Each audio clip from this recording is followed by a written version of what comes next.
For a long time, I've wanted to make a video about the editing software known as Avid. The problem is, there's just so much that I hate about it that it's very hard to boil it down to just a few specific things. But I think I'm finally ready.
Да, передача зажата у нас.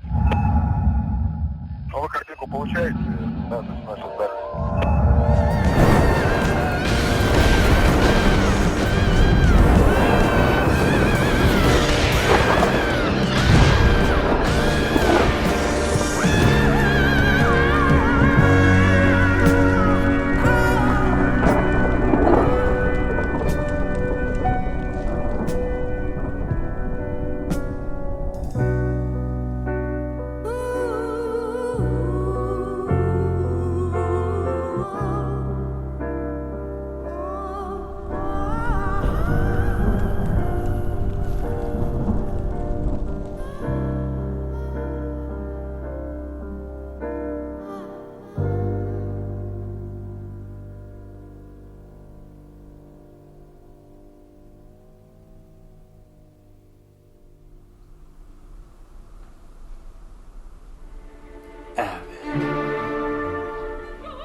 Possibly the worst thing about Avid is that it's known generally as the industry standard. Unfortunately, it represents a standard so low that it escapes categorization. You see, I'm constantly forced into using Avid as part of my job. If you want to be a professional, you have to use professional tools, even if those tools have long been surpassed in terms of capability and efficiency. Avid is a software from the 90s, which admittedly was pretty revolutionary for the time, but hasn't really done anything revolutionary since the 90s. In fact, the people who defend and use Avid are probably those who grew up alongside it. Now, editors by nature do tend to resist change. You will see that among even premier editors like myself, who tend to stay one or two versions behind just in case of bugs or compatibility issues. In this vein, Avid has been historically reluctant to make any sweeping changes or updates to its software, even I would say to their own detriment. But as the saying goes, if it's broken, but people are used to it, don't fix it.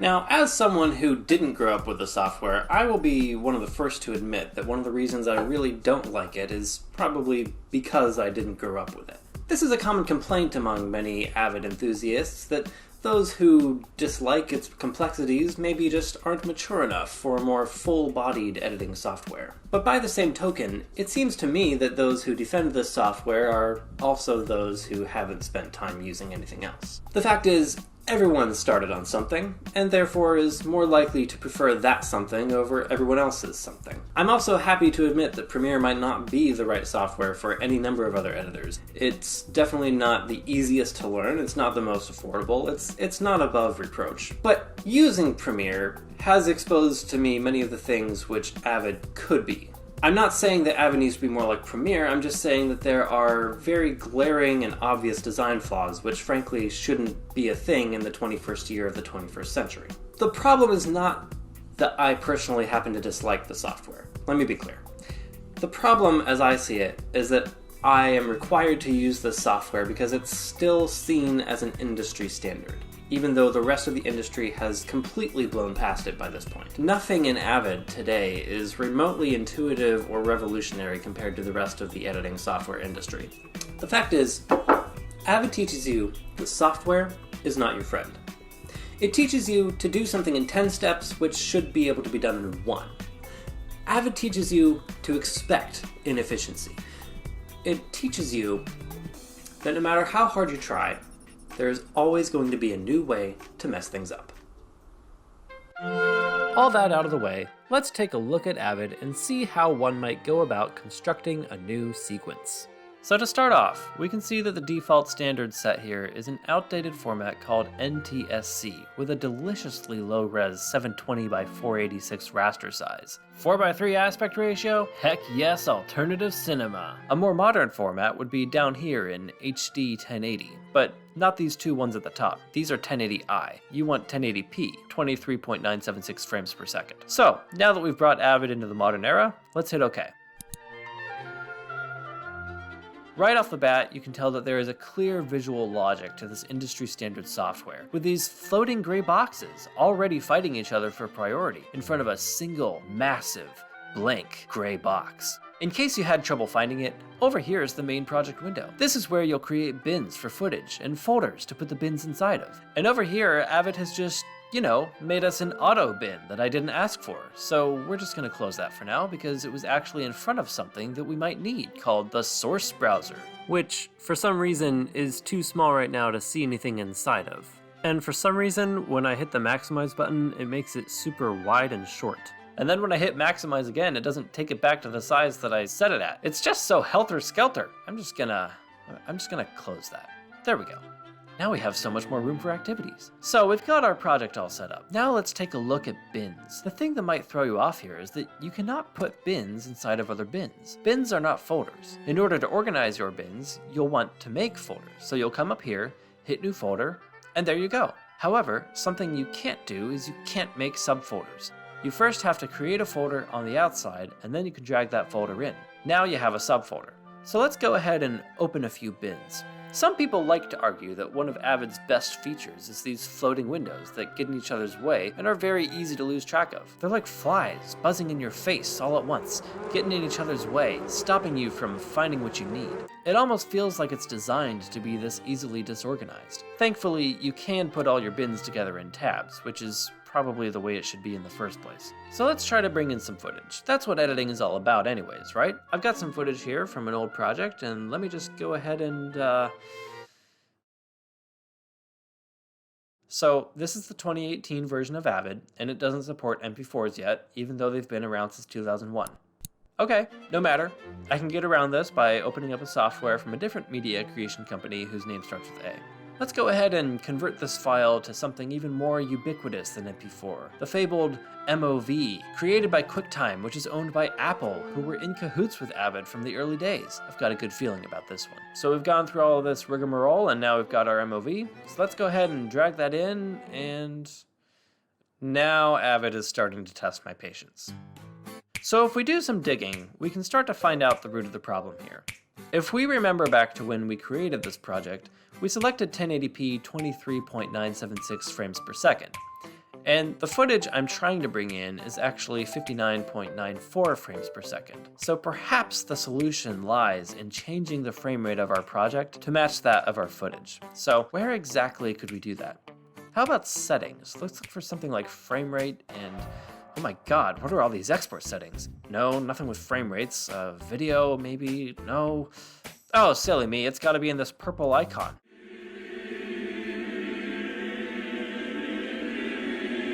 Ah, format. Okay, here we go. This will solve all my problems. Now let's just change this number to 59.94 and okay. Okay. Alright, so our first mistake here was closing the source browser. So let's find that source browser again. You might be tempted to look under Windows, but it's not there, it's in Tools. So we'll just go ahead and resize this one more time, browse for our footage all over again, and now we can finally hit import. And okay, looks like we finally have some footage. But we have a new problem. You see how this image has two frames ghosting on top of each other? This is caused by moving objects across multiple frames that are combined into one image. So basically what just happened was Avid decided to automatically crush this 59.94 footage into 23.976 frames per second by blending the frames together instead of keeping them separate. So instead we need one final fix to our footage fiasco. What you need to do instead is something called a link, which is not the same as an import. Right-click on that linked footage, hit Consolidate Transcode, which brings up this entirely different import window. Hit Transcode, select Drive, keep the source's frame rate, and now we will hit Transcode. Transcoding is basically Avid's super time-consuming way of forcing your media into a file system and format that Avid likes best. You might think this is somewhat confusing, but that is just the way Avid likes it. You might also ask, why did we have to go through all that trouble when we could just link it in? The answer is Avid hates links. If you use links, Avid will slow down with the more footage you use, and you will soon learn that it is simply faster to just give in to the nonsensical backward inefficiencies of Avid's crippled software. Avid doesn't want to make things easier. It wants you to jump through hoops and perform tricks for its own amusement. Avid wants you to know what it takes to be a real editor. After all, why did all the editors of the past have to cut film together with physical scissors and tape? Was their struggle all for nothing? Why should they have suffered while we in the 21st century get to have it easy? We should have to work for our money. Editing should be harder, not easier. The purpose of these computers isn't to reduce human effort, it's to make it easier to make things harder. Otherwise, we will grow complacent and lazy like big overgrown babies. You are weak for wanting to import footage faster than this. Weak! I say let it take longer, so I can feel my humanity being ripped apart! Okay, so we finally have some footage, and we can make a sequence and just go ahead and drag our footage in here. So let's cut this down. The first thing you'll want to do is find your cut button. And the cut button is, well, I invite you to find it among all these clearly illustrated gray buttons. You won't see any scissors or razors or other items typically used to cut things with. Instead, you'll use this unassuming strip of film with a small line in the center as your primary tool for creating a cut. Now, many editors prefer to use keyboard shortcuts for trivial things like cutting rather than using the mouse every time. But guess what? By default, Avid does not have a keyboard shortcut for making a cut. Let me repeat that.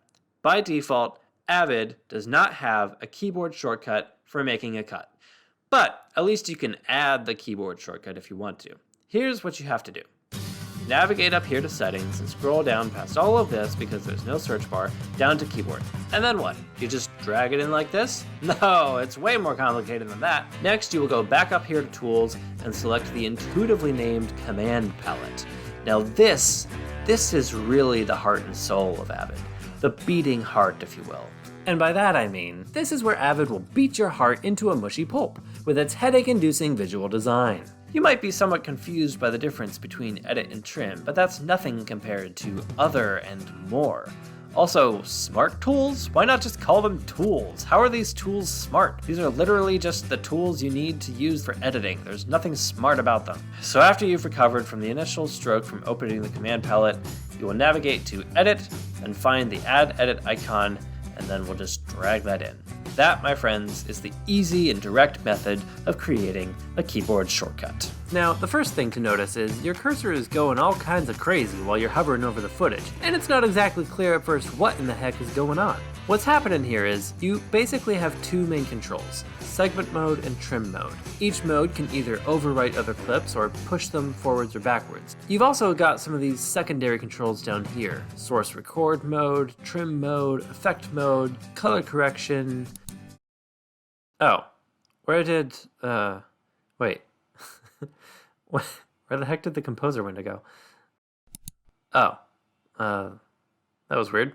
I guess it got rid of the picture to help you color correct. Anyways, you select these different modes not with a keyboard shortcut, but by hovering your mouse over specific tiny portions of your clip. So let's say you want to get smart here and start layering your footage. For instance, I could take one of these clips here and intuitively all the other clips around it start moving all over the place.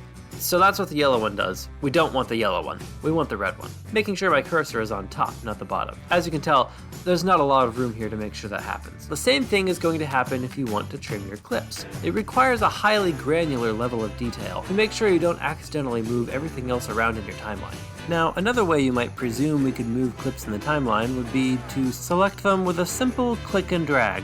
Now, we can't start the selection from up here, otherwise we end up dragging this empty space down over our clip and removing everything. You have to start from this space above the timeline anytime you want to select something. This is more of a problem once you start to get a lot of tracks in your timeline, as that space just gets smaller and smaller. If I'm trying to select something all the way down here, well, tough out of luck. You gotta start from all the way up here, drag it all the way down, and now you're selected. But it gets worse, because you can only drag from left to right. If you were to have the audacity to drag from right to left, it enters you into trim mode.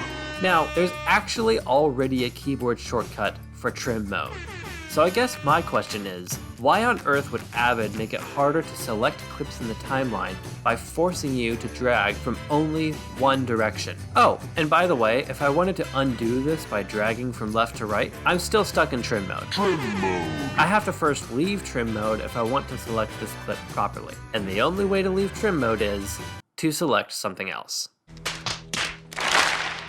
Okay, we're going to go ahead and just delete all these tracks. Speaking of tracks, see how there are two sets of tracks side by side here? One is for our source footage and the other is for our timeline. If I click on a clip in the timeline, it'll select that timeline track. Now, you have to watch these tracks very carefully because Avid is very temperamental when it comes to track selection. For instance, here's a common editing technique where I just set an in point and an out point and then I can just remove that section. However, because only this track is selected, it'll only push back footage on that track. Nice. Thankfully, one thing you can do is you can link up all of these tracks one by one. Now, even if you have one selected, it will move back the whole timeline, which is probably what you want most of the time, so why these things aren't just selected to begin with, I don't know. The other thing to notice is this little guy right here. This guy is truly the bane of my existence. If I move this clip up here, when I play it back, it's just black. That's because this immediately recognizable box icon represents the track level at which you are viewing your work. What this means is, Avid doesn't just show you everything from the top down. You have to select which track you want to view the footage at and below. But here's the kicker. Remember that source track? We can move its height to tell Avid which track to place our footage on in the timeline. Sounds handy, right? But Avid actually moves our visibility depending on which track the source is next to. So basically, anytime you change the source track, you are potentially losing visibility of any tracks above. Intuitive, no? I'm saying no. So let's get even a little more complex. Let's add some effects to our footage, shall we? Remember our friend the purple icon? Yeah, that's our footage effects. Don't know why they didn't bother to spell it out when they have all this room on the side, but oh well. Thankfully, they've given us a handy search bar, because I'm not sifting through all this to figure out all the differences between these... can I even call them categories? Most of these filters seem to be transitions, so what's under transitions? Ah, most of the filters which were actually transitions. This seems more like a word bank for editing Mad Libs, to be honest. Let's just do a Hail Mary and enter in something like size. There we go, that looks promising. So we'll just drag that on and hey, there's an icon on it now. So let's come over here to effect mode and see what we got. Oh, hey cool, another floating gray window. Okay, great. I figured out how to change the size. I can even select an attractive background color. For all those times I just want to surround my footage in a moat of beige. What about position? Oh wow, that is moving really fast. Let's say you want to animate this resize. I can make a keyframe here, then I'll scroll ahead a bit, set a new size there. Oh, it deleted my keyframe. Okay, so first you have to make the new keyframe, then you can set the size. I swear this worked before. Okay, this is all well and good, but let's up the ante just a bit. Let's say you wanted to make this footage black and white. Well, you're fresh out of luck, because as soon as you drag this effect on, it deletes your resize effects. You silly person, you can't drag effects on top of other effects. What you need to do instead is highlight the area above your clip to create a filter layer, because Avid just can't be bothered to handle two things at once.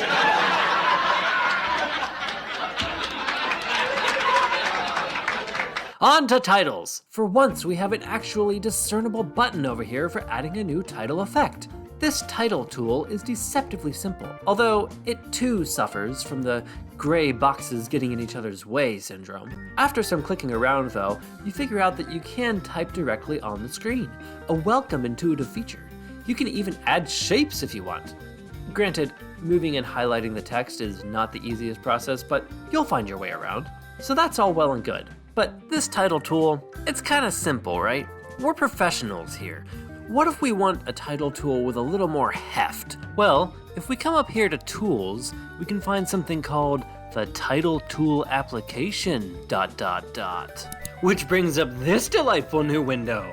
Do you want Marquee, Title Tool, or Titler Pro? Persist? By the way, it's not asking whether to persist with this dialog box. Rather, it's asking to persist with your application choice. That's not confusing at all, right? Yeah, I'd better not leave that checked. So what does Marquee do? Oh god. Okay. Oh god, what is happening here? Oh god, where did it go? Oh, there it is. Layers, transform properties, quick titles properties. Why is this window so long? Oh, I didn't even see this down here. What is this? Oh god. How do I just write something? Oh wait, there's controls all the way up here. Let's get this red. And now if I wanted to change the color, okay, we've got our work of art, I guess. We can close this, save to bin, save title. Okay, but we're not done yet. Avid gives you not one, not two, but 3 additional separate title platforms. So let's go ahead and hit Title Tool.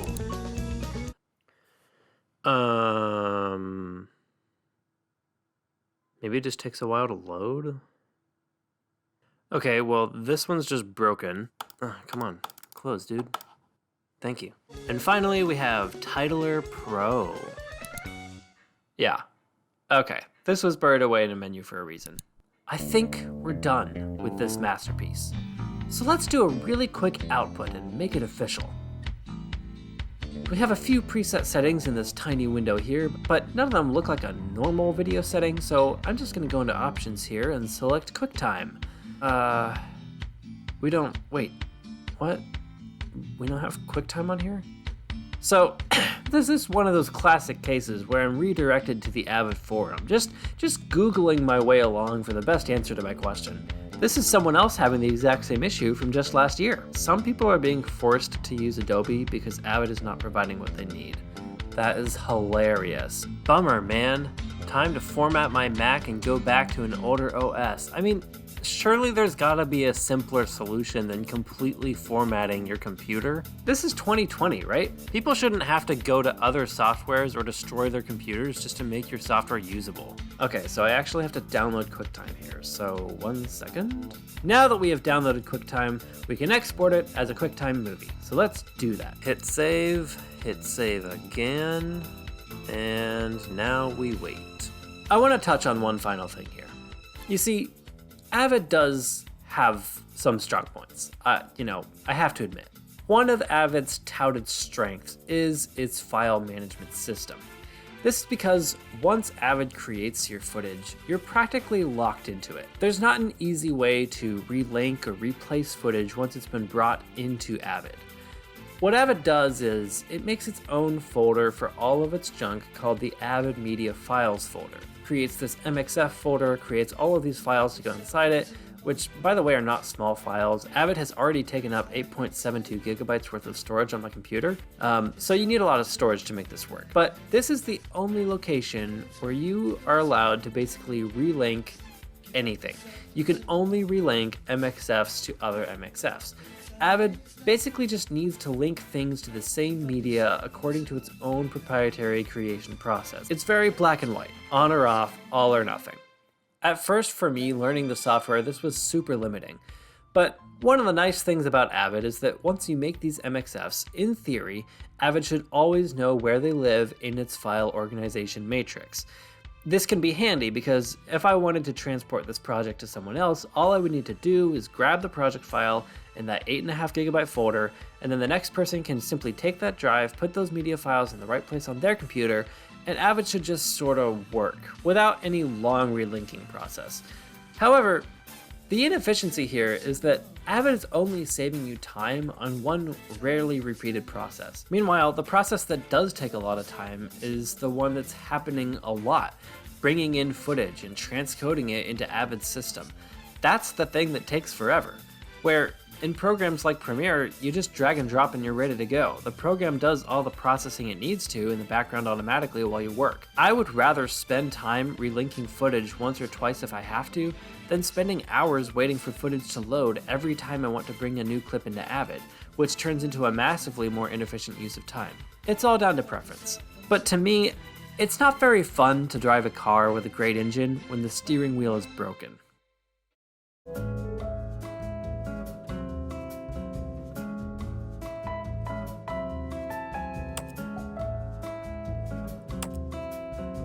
And after all that, it's still interpreting the frames incorrectly.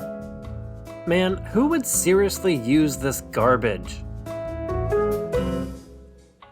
To whoever this video found, if you made it this far, I just want to say a huge thank you for watching and supporting my work. It should be obvious, but this video was made solely to represent my own subjective opinions and experiences using Avid, and isn't meant to be taken as a serious argument against it, or people who use it. There's a butt ton of information about Avid I didn't cover here. Some things I cut for time, others I just didn't even try to get into because I knew it would be too complicated for this video. This is just me poking fun at a thing that's been causing me considerable internal pain for a couple years now. This video ended up being literally one of the most tedious things I've ever edited. I also did a lot more voice recording and scripting than I've ever done for a single video. There were several overly complicated hurdles I went through for the sake of continuity and perfectionism. I'm happy with how it turned out, but sometimes it took a lot of self-discipline to get back into it. It literally sat for a month, 1/3 finished, before I worked up the courage to start again. So again, if you sat through the whole thing, or even just wound up here because you skipped to the end, I hope you enjoyed it. Thanks for watching.